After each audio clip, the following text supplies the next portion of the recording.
Welcome Bardhaman ইবি নেটওয়ার্কের ইবি talkies অনুষ্ঠানে আপনাদের আরেকবার স্বাগত।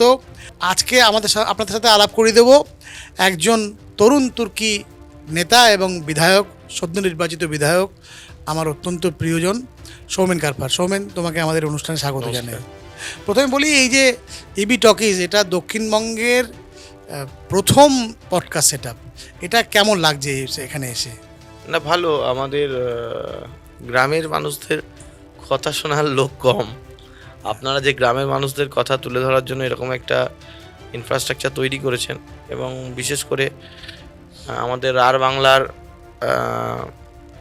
হাব যেটা আমরা বর্ধমান, এবং সেখানে করেছেন, আমি আপনাদের শুভেচ্ছা জানাই আন্তরিক। এবং আমি চাইবো আপনাদের এই প্রতিষ্ঠান আরও এগিয়ে যাক এবং একটা গোটা পশ্চিমবাংলা তো বটেই, গোটা ভারতবর্ষ এবং ইন্টারন্যাশনালি এটা একটা স্বীকৃতি পাক। আর বাংলার রাজনীতি, সংস্কৃতি, ইতিহাস, খেলাধুলা, বিভিন্ন অর্থনৈতিক বিষয়, জানা অজানা বিষয় আপনাদের মাধ্যমে উঠে উন্মুক্তভাবে গোটা পৃথিবীতে ছড়িয়ে পড়ুক, এটাই আমার শুভেচ্ছা, শুভকামনা রইল আপনাদের প্রতি। ধন্যবাদ। এবারে একেবারে সোজাসুজি রাজনীতির কথায় চলে আসি। তো বিধায়ক নির্বাচিত হবার পর মানে কখনো কি ভেবেছিলে যে এই একটা প্রশাসনিক দায়িত্বে নিতে হবে? মানুষের এক্সপেকটেশন, প্রবল এক্সপেকটেশন নিয়ে তোমরা কিন্তু ক্ষমতায় এসছো। এবারে প্রচুর, বিশেষত মধ্যবিত্ত, আমরা এবারে কভার করতে গিয়ে দেখেছি মধ্যবিত্ত বাঙালির তার যে অ্যাঙ্গার, তার যে ক্রোধ, অতৃপ্তি, অপ্রাপ্তি, এবং তার সাথে তার যে একটা ভেতর থেকে একটা জ্বালা পোড়া ভাব, মানে জ্বলন একটা ভেতর থেকে, সেটা তীব্র থেকে তীব্রতর হয়েছিল। এবং সেইখানে একটা ভয়ঙ্কর আশার মধ্যে দিয়ে তোমরা এসেছো, একটা এক্সপেকটেশন। এই এক্সপেকটেশনটা একটা বোঝা হয়ে দাঁড়াবে না তো? না, দেখুন পার্থদা, একটা কথা বলি, এটা ঠিকই। আমার সঙ্গে অন্যান্য যারা বিধায়ক আছেন তাদেরও কথা হচ্ছিল যে বিধায়করা তো একটা বছরে তার যা বিধায়ক তহবিল সেটা খুবই সীমিত আপনার, আর এবং 1 কোটি টাকার থেকেও কম। তো এবার ধরুন একটা বিধানসভায় গ্রামীণ স্তরে 15টা, 16টা, 17টা করে গ্রাম পঞ্চায়েত, খুব কম হলেও 250 থেকে 300 বুথ, সেখানে ওই টাকাটাতে তো কিছুই করা সম্ভব নয় সমস্ত গ্রামে যদি কাজ করতে হয়। আর মানুষের প্রত্যাশা একটা আছে বিপুল পরিমাণ, এটা তো একটা বটেই। তো 15th ফিনান্স কমিশন আছে, স্টেট গভর্নমেন্টে আরও নানা রকম প্রজেক্ট আছে, আর সেন্ট্রাল গভর্নমেন্টের অনেক স্কিম আছে। আমরা চেষ্টা করব মানুষের যতটা আশা ভরসা সেটা পূরণ করার। আর সবথেকে একটা ভালো বিষয়, সবথেকে যেটা হচ্ছে আমি বলতে পারি আপনাকে, যে বিগত বোধহয় 50 বছর পর এমন একটা গভর্নমেন্ট এসছে যারা সেন্ট্রাল এবং স্টেট, বিগত 50 বছরে পশ্চিমবাংলা সবসময় কেন্দ্রের বিরুদ্ধে মানছি না, মানব না, লড়তে হবে, এরকম ধরনের গভর্নমেন্ট চুজ করেছিল। মানে ওখানে যারা ছিলেন তাদের এগেনস্টে এখানে ছিল। তো এই যে একটা কেন্দ্র এবং রাজ্যের যে একটা সম্পর্ক, সেখানে যদি দুটো দল একই দল থাকে, তাহলে তার যে কাজের ক্ষেত্রে যে স্মুথনেসটা থাকে বা যে সচলতাটা থাকে, তো সেটা এবারে এখানকার পশ্চিমবাংলার মানুষ সেটা অনুধাবন করতে পারবেন। যেমন ধরুন মেট্রোয় মেট্রোয় তো শুধু কলকাতার লোক চাপেন তা নয়, আমরা জেলার লোকরা যাই, বর্ধমান, বাঁকুড়া, বীরভূম, পুরুলিয়া, আর বাংলার লোকেরা যাই, তো আমাদেরও আর বাংলার লোকেদেরও হাওড়া বা শিয়ালদায় খুব কম নামেন, আমাদের লোকেরা হাওড়াতেই বেশি নামেন।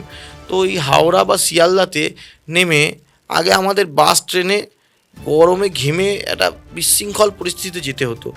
আর ক্যাবে নিলে 500, 600, 700 টাকা, সেটা একটা নিম্নবিত্ত মধ্যবিত্ত মানুষের পক্ষে যথেষ্ট কষ্টকর, ওই টাকা দিয়ে এক জায়গা থেকে অন্য জায়গায় যাওয়া। তো সেক্ষেত্রে আজকে যে হাওড়া স্টেশন থেকে যে আপনার মেট্রো হয়ে গেছে, আপনি হাওড়া স্টেশনে বেরোচ্ছেন, বেরিয়ে তার নিচে চলে গেলেন, আপনি একদম নামলেন, একদম এয়ার কন্ডিশনের মধ্যে আপনি চলে গেলেন সেক্টর 5, যেটা ভাবা যেত না। তো এটা তো করেছে। এটা কি শুধুমাত্র কলকাতার লোকেরা এই সুফল পাচ্ছে নাকি? আমাদের বর্ধমানের লোকেরা, বীরভূমের লোকেরা, বাঁকুড়ার লোকেরা, পুরুলিয়ার লোকেরা, আর বাংলার লাল মাটির লোক, সবুজ ধান ক্ষেতের লোক, আসানসোল, দুর্গাপুরের কয়লা কলিয়ারির শ্রমিক, চিমনির ধোঁয়ায় ইসিএল এর কারখানা, ডিপিএল এর লোকজনরা কি পাচ্ছে না? পাচ্ছে তো। তো এটা একটা সুযোগ সুবিধা আছে। এই যে ধরুন একাধিক মেট্রো প্রজেক্টের বিভিন্ন স্টেট গভর্নমেন্টের অসহযোগিতার ফলে আটকে ছিল। যেমন ধরুন আমাদের দেশের ইন্টারনাল সিকিউরিটির প্রশ্নে, ইন্টারনাল এক্সটার্নাল দুটোই, দেশের ইন্টিগ্রিটি সভার্জিনিটির প্রশ্নে নিয়ন্ত্রণ রেখা, বর্ডার যে তার কাটা ঘেরা উচিত, স্টেট গভর্নমেন্ট কোঅপারেশন করেনি বলে জমি পায়নি। আজকে নতুন আমাদের সরকার আসার পর আমরা জমি দিয়েছি, আমাদের জমি জায়গার প্রবলেম শর্ট আউট হচ্ছে দ্রুত। খুব স্বাভাবিকভাবেই এই কাজ যতটা স্মুথলি হচ্ছে, এখানে একটা বিভিন্ন আমি বলে নিই পার্থদা, তো এইটা যতটা সহজে হচ্ছে, এর আগে তো এই ধরনের হতো না। সেজন্য একটু তো অবশ্যই মানুষের প্রচুর প্রত্যাশা যে সেগুলো পূরণ করতে সময় লাগবে। আমি মনে করি না সেটা মানে এই আপনার 5 মাস বা 1 বছর, 2 বছর, 5 বছরের মধ্যেই সম্ভব। কারণ এমনও কিছু বিষয় থাকে সেগুলো একটা দীর্ঘমেয়াদী প্রক্রিয়া, সেগুলো সময় লাগবে, আমরা চেষ্টা করব। না, তোমার প্রশ্ন সূত্র ধরেই আমি বলছি তোমার উত্তরের।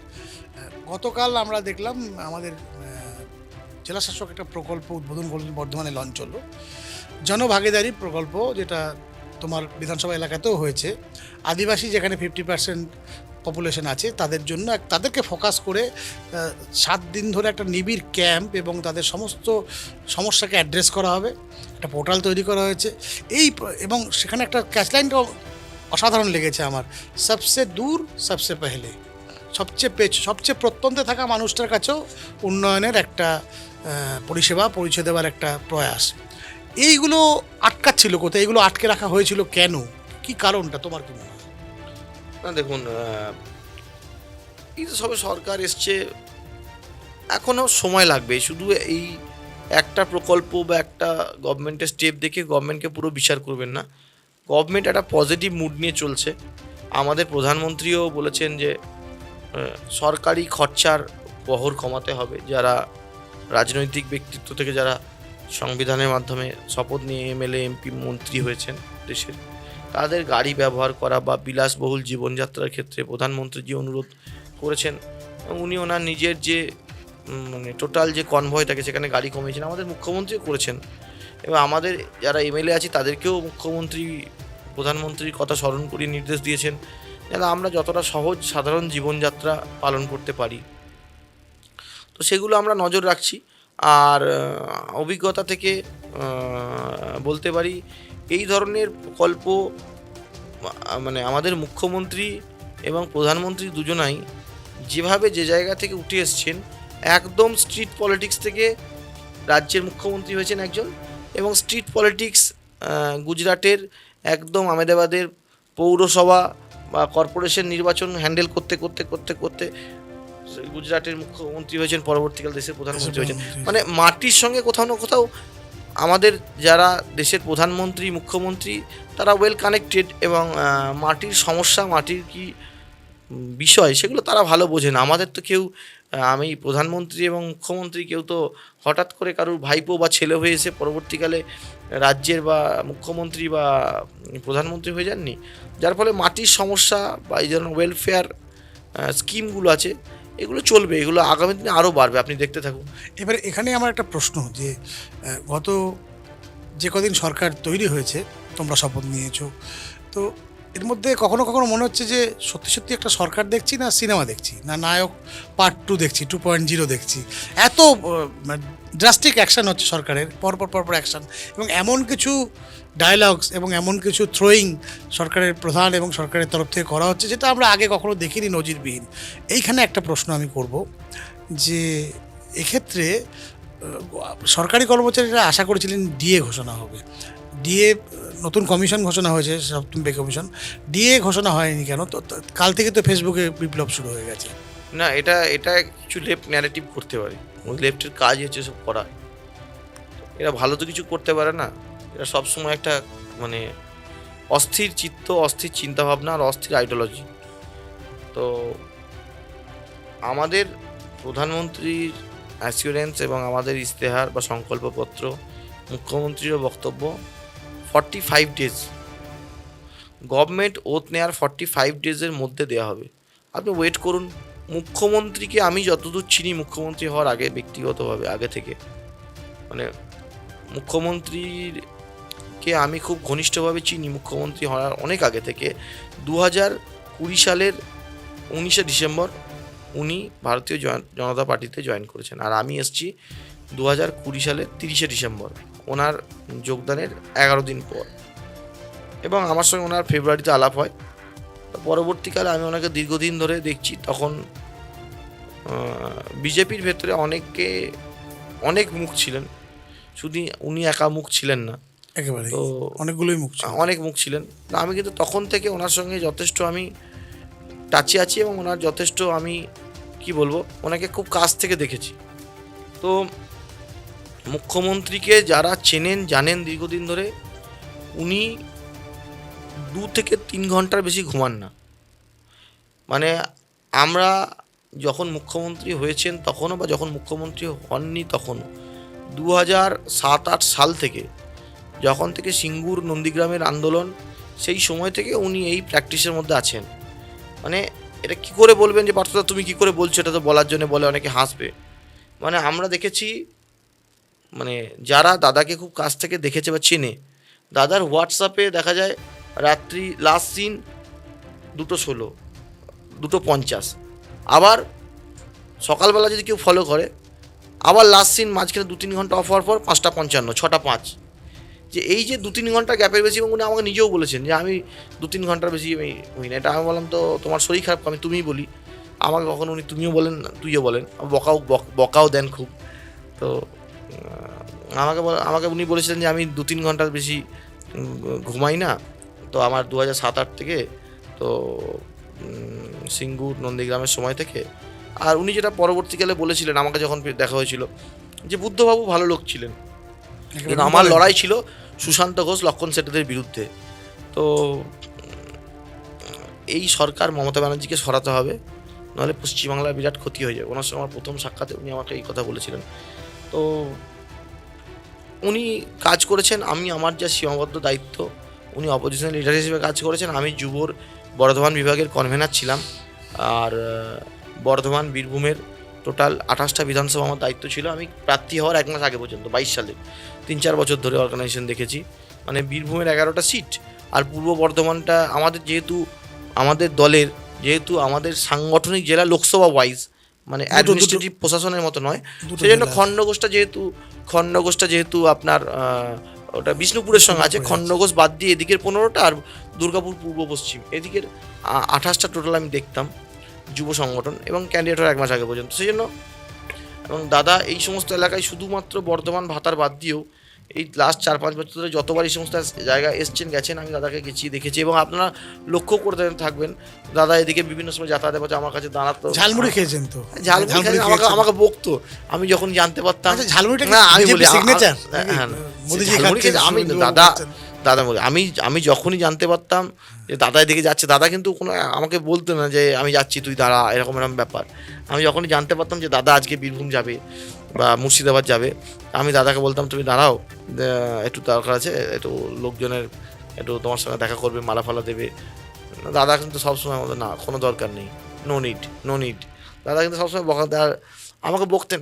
আমি যখনই জানতাম যে পরের দিন যাবে, আমি কালকে কোনো একটা জায়গায় দেখা হলো, তুমি কালকে ওদিকে যাবে না, তুই রাস্তায় দাঁড়াবি না লোকজন নিয়ে, এরকমভাবে আমাকে বিরাট বকাঝকা করতে, আমি প্রচণ্ড ভয়ও খাই, বিরাট বকেন, আবার কখনো কখনো ভালোবাসেন।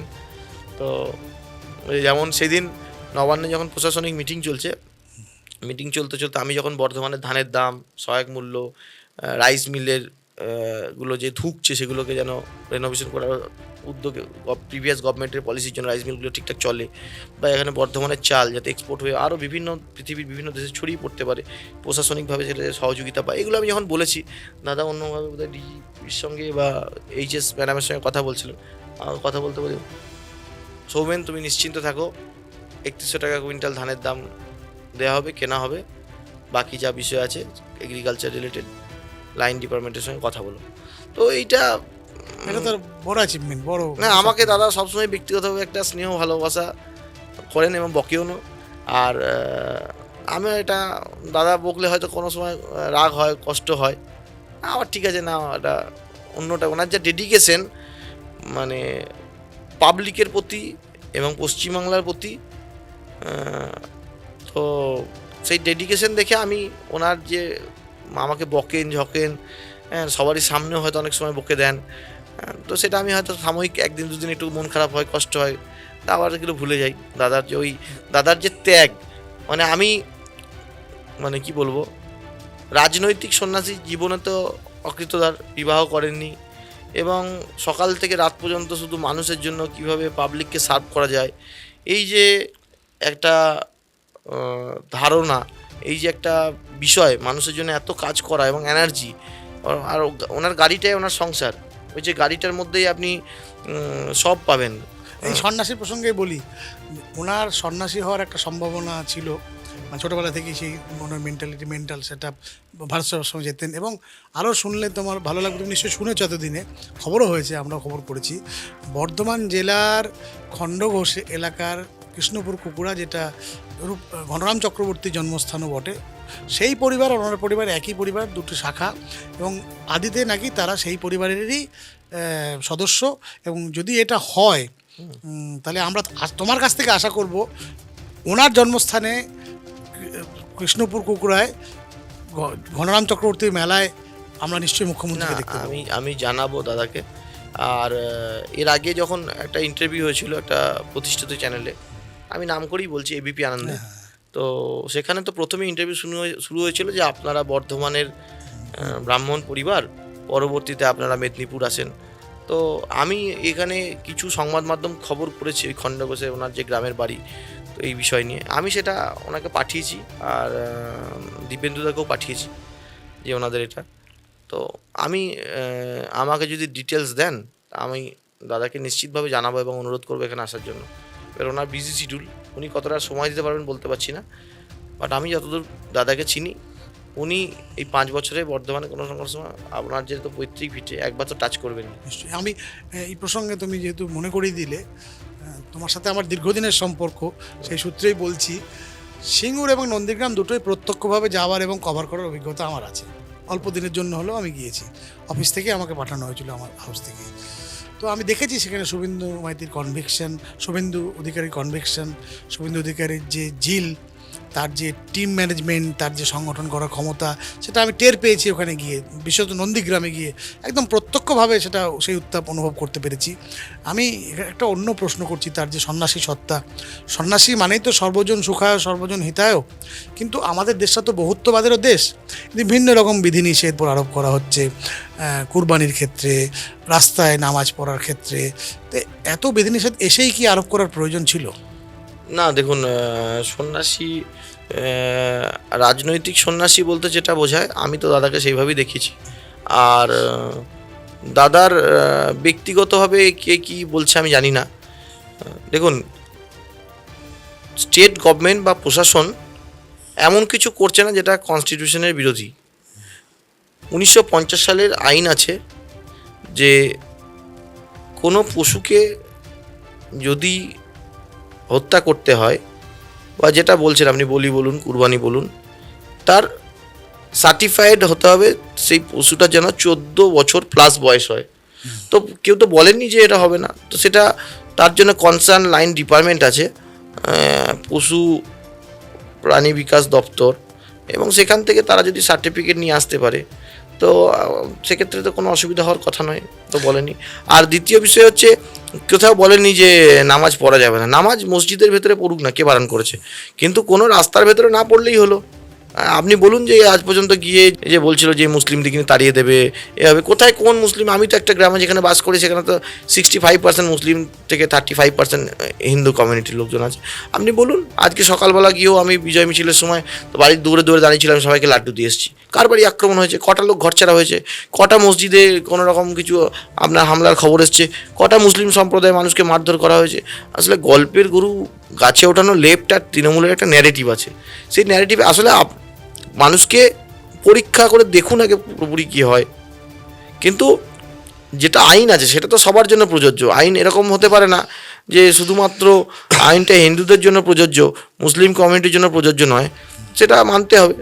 আস্তে আস্তে তো অনেক জায়গাতে আমরা দেখেছি যে পশু বলি তুলে দিয়েছে। আমাদের বর্ধমানে তুলে দেওয়া তো বড় তো সেটা সেই আইনটা কি, তো সেই আইনটা তাহলে আইন কি শুধুমাত্র মানে হিন্দুদের জন্য প্রযোজ্য আর মুসলিমদের জন্য নয়? সৌমিত্র মোহন জেলা শাসক থাকাকালীন এটা তুলে আমি দেওয়া বলছি হয়েছে। তো আইন যদি প্রযোজ্য হয়, আইন সবারই জন্য সমান হওয়া উচিত।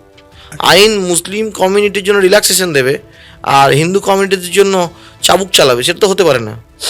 একেবারে এটা ঠিকই। আমি একেবারে অন্য একটা প্রসঙ্গে আসছি, সেটা হচ্ছে নির্বাচনের পর এখন তোমরা প্রবল আশা জাগিয়ে এসেছো। তৃণমূল কংগ্রেস তারা নিজেদের মতো করে অবশ্যই তাদের চেষ্টা করবেন ফিরে আসার। তো এইরকম একটা সময় ভোটের রেজাল্টের দিন থেকেই তৎকাল বিজেপি একটা উপদ্রব সব জায়গায় লক্ষ্য করা যাচ্ছিল, এবং যারা আগে সেদিন দুপুর পর্যন্ত তৃণমূল কংগ্রেসের পতাকা গায়ে দিয়েছিলেন তারাই বিকেলবেলার গেরুয়া টিপ পরে এবং সবুজ গেরুয়া আবির মেখে তারা রাতারাতি বিজেপি হয়ে গেছেন, এবং তারাই বিভিন্ন জায়গায় অভিযোগ আসছে যে সামনে থেকে তারা বিভিন্ন জায়গায় দাদাগিরিটা করছেন আবার নতুন করে।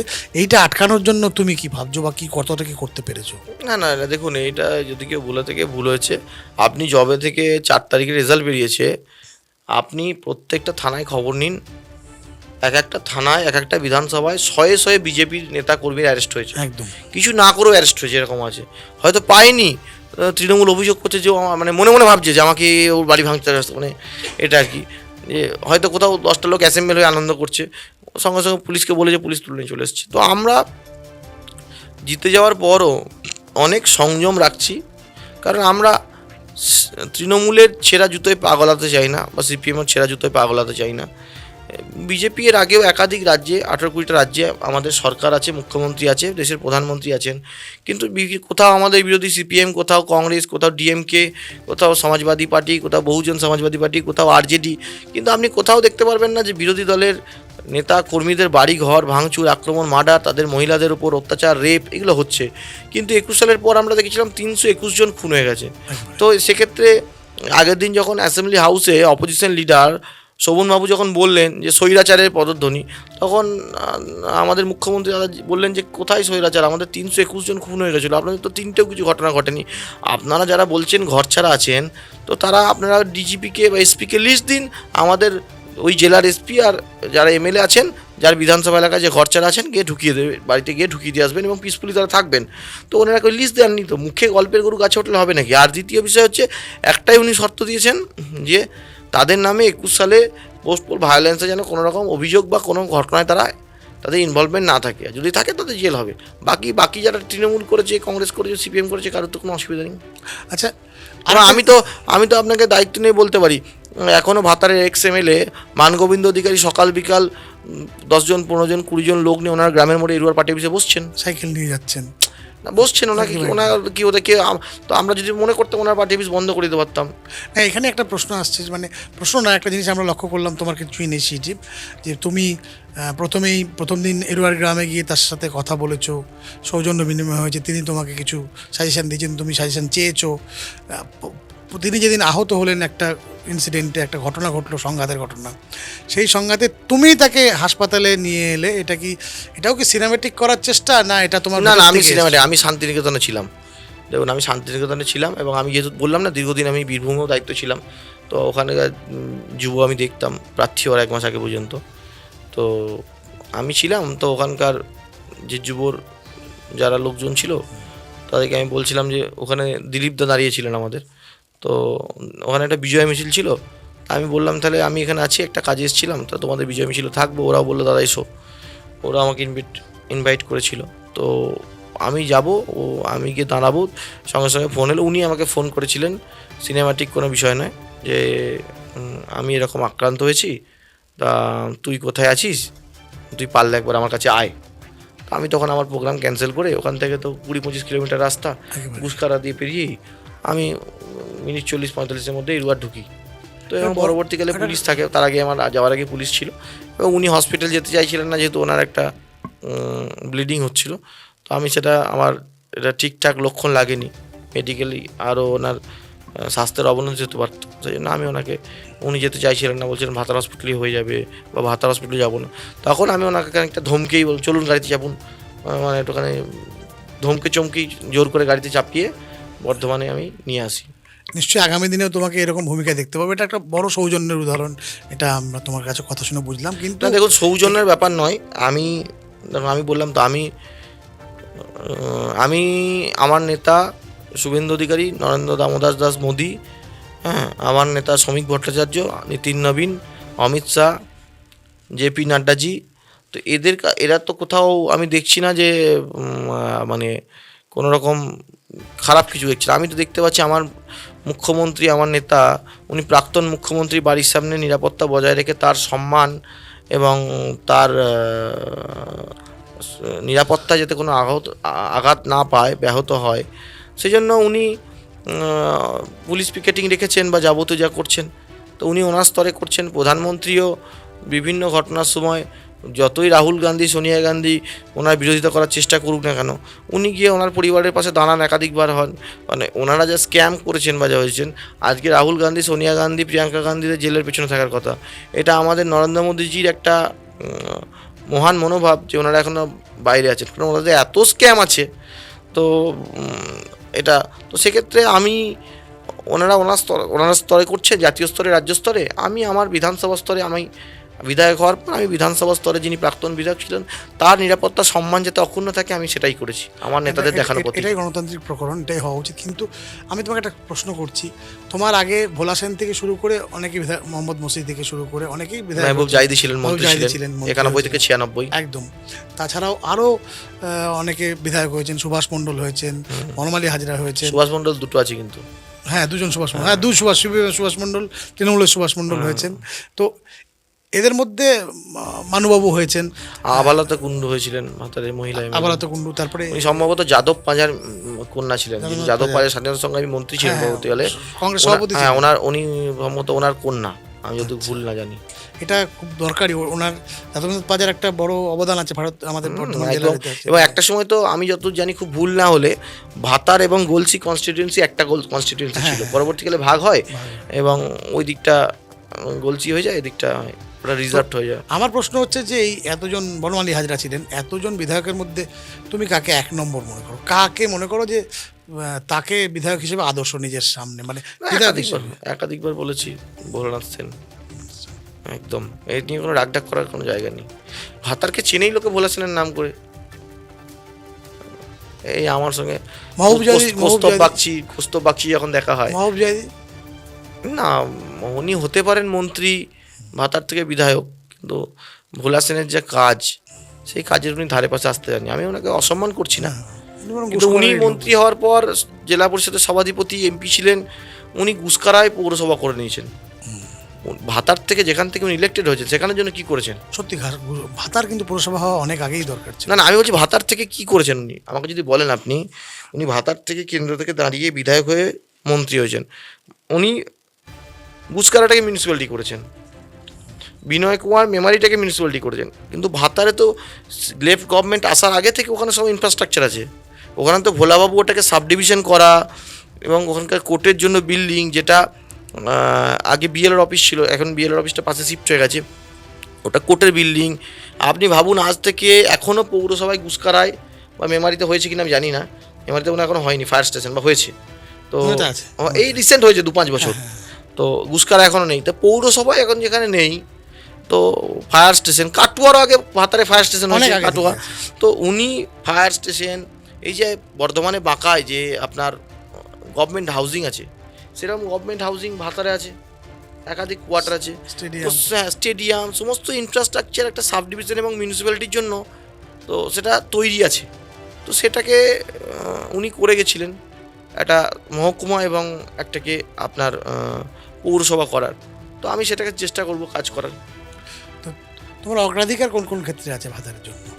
দেখুন, অগ্রাধিকার ভাতারের জন্য বলতে আমি বলেছি ওখানে একটা পাওয়ার হাউস দরকার, কারণ পাওয়ার হাউসটা আছে বলগোনায়, প্রায় 8-9 কিলোমিটার ডিস্টেন্স আছে। ঝড় জল হলে কারেন্ট চলে যায়, লাইন চলে যাওয়ার ফলে কী হয়, ওখানে ভাতারটায় হসপিটালে প্রচুর ভালো ভালো ওষুধ প্রিজার্ভ থাকে, সেগুলো একটু সমস্যার মধ্যে পড়তে হয়।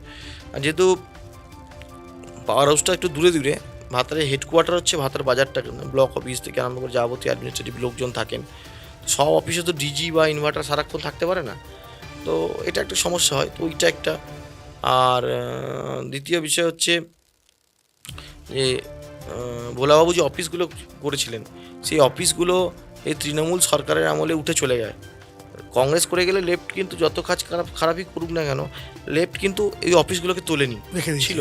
কিন্তু 11 থেকে 20-র মধ্যে কিছু প্রথম 11 থেকে 16 ফার্স্ট টার্মে যায়, কিছু দ্বিতীয় টার্মে যায়। যেমন আপনার পিডাব্লিউডি ডিভিশনের অফিস চলে গেছে, সোশ্যাল সেক্টর আপনার অ্যাসিস্ট্যান্ট ইঞ্জিনিয়ার যে অফিস ছিল সেটা চলে গেছে। আমাদের সঙ্গে কাটোয়ার বা আমরা ভাতার হচ্ছি সম্পূর্ণ বর্ধমানের একদম লাগোয়া। আমার কনস্টিটিউয়েন্সি শুরু হচ্ছে আপনি দেয়ানদিঘি বিদ্যাসাগর স্কুলের আগে আপনার ওই যে গৌরী কালীর পুল আছে ওইখান পর্যন্ত, ওখান থেকে আমার কনস্টিটিউয়েন্সি শুরু। এদিকে বলবো না, এদিকে আপনার চলে যান দেয়ানদিঘি থেকে আপনার একদম ওই বা আপনার বন্ডুলের আগে যে আছে আপনার ভাড়াটির আগে পর্যন্ত কুরমুন টুরমুন এগুলো আমার পরে।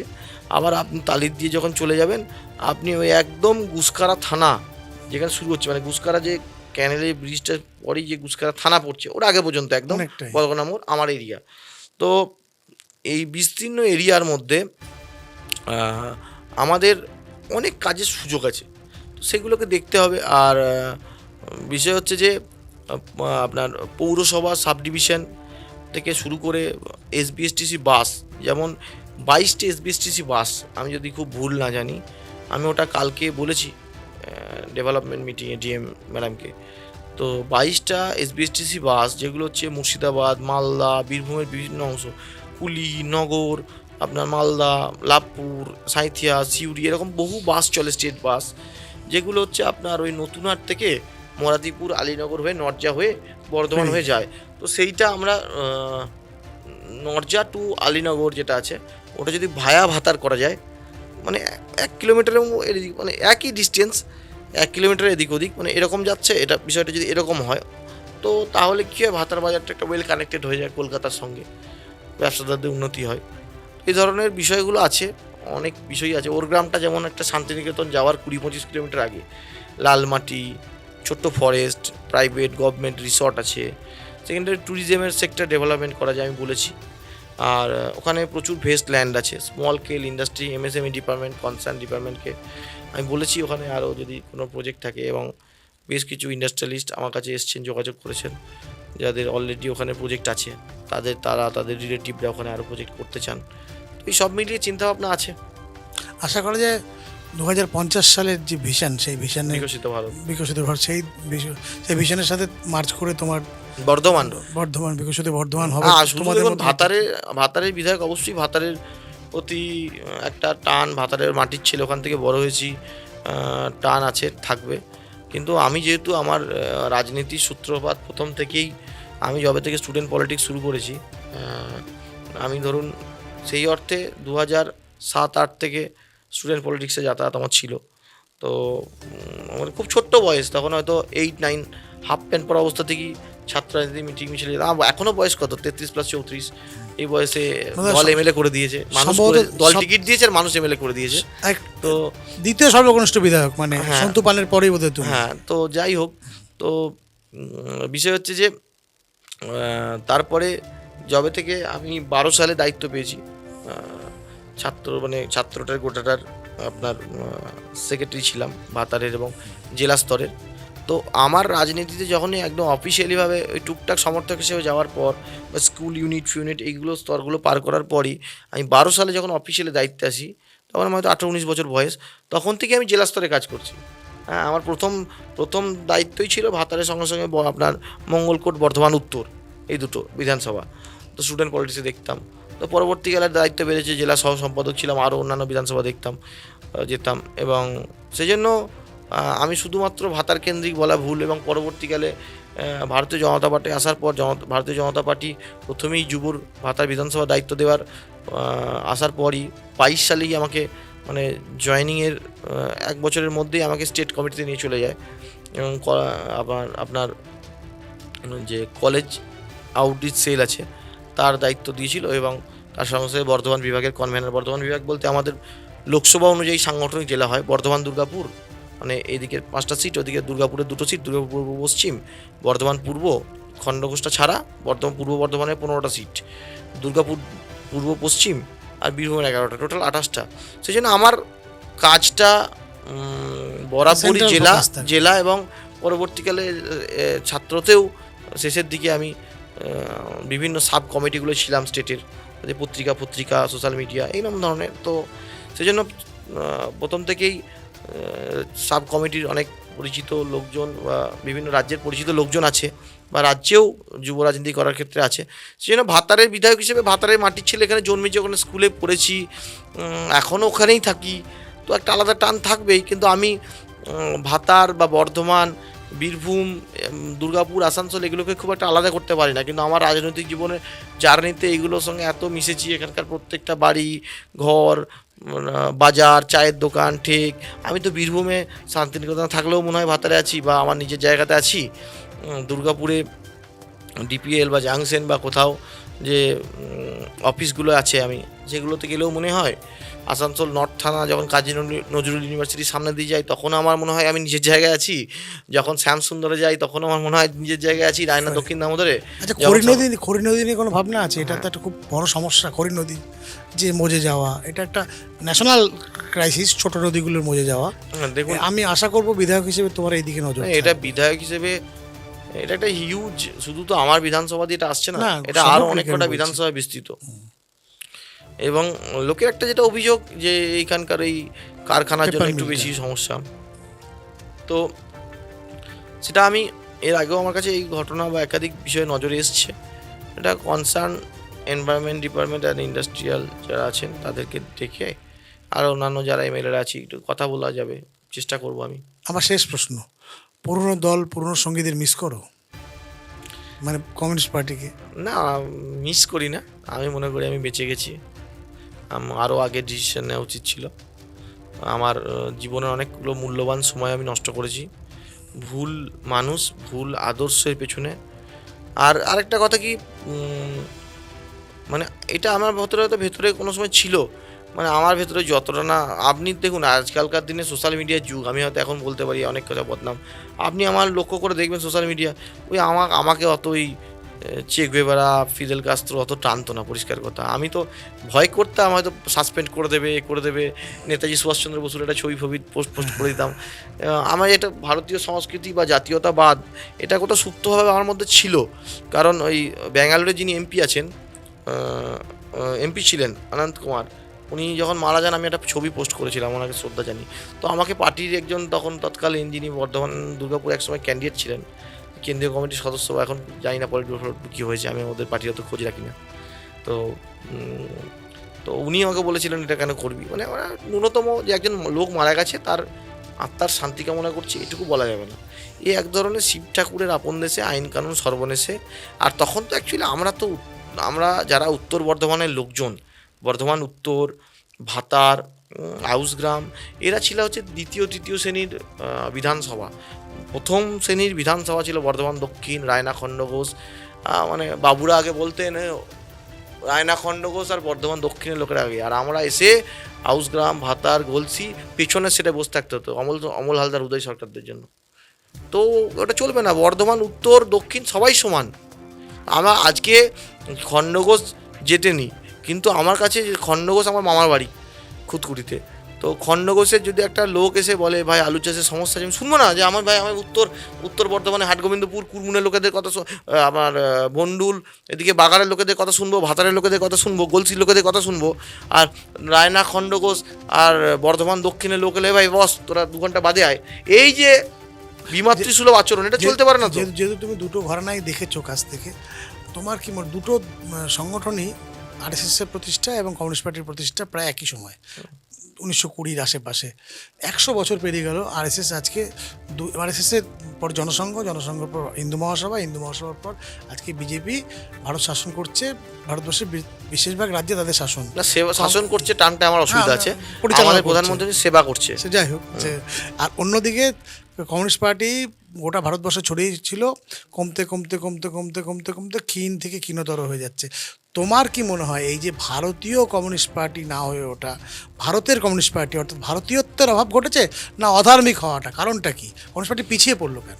না দেখুন, পিছিয়ে পড়লো কেন সেটা আমি অনেকগুলো কারণ আছে, তার মধ্যে অন্যতম কারণ হচ্ছে এনারা নিজেরা চারপাশের পেটোয়া লোকজনদের দিয়ে একটা জগৎ তৈরি করে রাখেন, এবং ওই পেটোয়া লোকজনরা বাবুদেরকে যা বলেন বাবুরা ভাবেন সেই রকমই গোটা পৃথিবী ভাবছে, সমাজ ভাবছে, তা তো নয়। এরা বাস্তব থেকে অনেক দূরে থাকেন। মানুষের কি চাহিদা, মানুষ কি বলছে সেগুলো এরা বুঝতে পারেন না। এইটা একটা এত সমস্যা। আর আমি যদি বুঝতাম যে রায়না খণ্ডঘোষে সত্যিই কোনো, এই যেমন ভোলাবাবু হতে পারেন কংগ্রেসের লোক ছিলেন, কিন্তু ভাতারে ডেভেলপমেন্ট করেছেন, দলমত নির্বিশেষে ভোলাবাবুকে সিপিএম, কংগ্রেস, তৃণমূল, বিজেপি সবাই সম্মান করেন। তো সেরকম যদি শ্যামসুন্দর বা সগরাই কিংবা চাগ্রাম কিংবা আপনার খণ্ডঘোষ, হ্যাঁ, কিংবা নারুগ্রাম যেগুলো আছে, তো এইগুলোর মধ্যে আনগুনো, শাকটেক এসব জায়গায় যদি সেরকম ডেভেলপমেন্ট হতো, যেখানে যদি বুঝতো যে আমাদের রোল মডেল হচ্ছে, আমি কারোর নাম করতে চাই না, উনি মানে প্রয়াত হয়েছেন, আমার খুবই ছেলের সঙ্গে ঘনিষ্ঠতা ছিল, এখনও আমার সঙ্গে কোনো কারুর ঘনিষ্ঠতা নেই এরকম নয়, উনি প্রয়াত যেন আত্মার শান্তি কামনা করি। বা যারা দক্ষিণ দামোদরের রোল মডেল ছিলেন, যে তাদের নিয়ে ভোলা সেনের মতো ওখানকার লোক জয়গান করছেন, তাহলে বুঝতাম যে ভাই ভাতারকে পাত্তা দাওনি, গলসিকে পাত্তা দাওনি, উত্তরে প্রদীপটাকে পাত্তা দাওনি, ওদিকে সৈয়দ হোসেনকে পাত্তা দাওনি, ভাতারে বামাচন ম্যাজিকে পাত্তা দাওনি, এরকম করে তাহলে তুমি ঠিক কাজ করেছো। তা তো নয়, তুমি ওগুলো করেও তো তুমি তোমার জায়গায় হিরো হতে পারোনি ভাই, বা হিরো হওয়ার দরকার নেই, তুমি তো আইডল হতে পারোনি, তুমি তোমার হাতে তো সুপ্রিম পাওয়ার ছিল, কি করতে পেরেছো তুমি? তুমি ওখানে পার্টিবাজি করেছো, তুমি ওখানে লবিবাজি করেছো, তুমি বোম বন্দুকের রাজনীতি করেছো, প্রশ্রয় দিয়েছো, যে চমকেছো। তুমি একটা বিকল্প দিতে পারোনি, যারা অন্য বিরোধী দল করতে গেছে তাদেরকে তুমি মেরে ধরে একাকার করে দিয়েছো, তাই আজকে তুমি ওখানে নিশ্চিহ্ন হয়ে গেছো, তোমার পার্টি অফিস খোলার লোক নেই। তো এটা একটা আছে। আর আপনি যোগাযোগ বলছেন, আমি প্রথম সারির অনেকের লোক প্রার্থী হওয়ার পর যোগাযোগ করেছিল, জেতার পর আরও লোক যোগাযোগ করেছে, এবং আমি যদি যারা যোগাযোগ করেছে, ফোন করেছে, যা এখন তারা মানে অনেক বড় স্তরে আছে, আমি নাম করতে চাই না, তাদেরও পলিটিক্যাল কেরিয়ার সমস্যার মধ্যে পড়ে যাবে, এমন যোগাযোগ করেছে, নাম বলাই ভালো। কেউ তো আবার এরকম কাউকে তো এমনও লোক আছে যাদেরকে ভাতারে প্রচারে পাঠাবার কথা বলেছিল ওরা, অনেক জায়গা থেকে।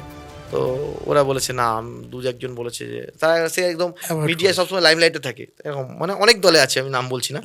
তো তারা বলেছে না, আমি ভাতারে প্রচারে দিও না, আমাকে অন্য জায়গায় দিই, অ্যাভয়েড করে গেছে। এমনকি হেলিকপ্টার নিয়ে ভাতারে প্রচারেরও একজন কথা ছিল, একসঙ্গে আমরা ছাত্র রাজনীতি করেছি, তিনিও আসেননি। ভাতারের দিকে আমাদের নজর থাকবে, ভাতার এবার লাইমলাইটে ছিল অনেকদিন পর, ভাতার লাইমলাইটে, তো আমাদের তোমার উপর নজর থাকবে, তোমার কাজের উপর নজর থাকবে, সামগ্রিকভাবে বিজেপি সরকারের, নতুন সরকারের উপর নজর থাকবে।